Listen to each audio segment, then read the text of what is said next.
That headset on your face is a sensor pack. I can break into the apps running on it. And I'll show you how in 60 seconds. Watch. This app draws a button in midair, so I draw my own 1 inch in front of it.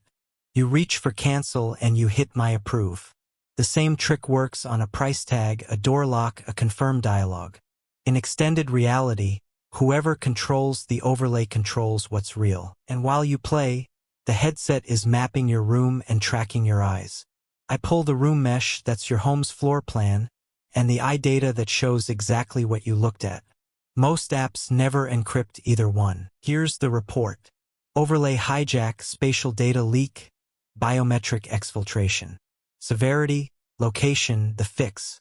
Catch it before your users become the demo. There's one catch. The auditor that does all this doesn't exist yet. But the name does, and it's for sale right now. Go to xrpenteus.com to make it yours before someone else does.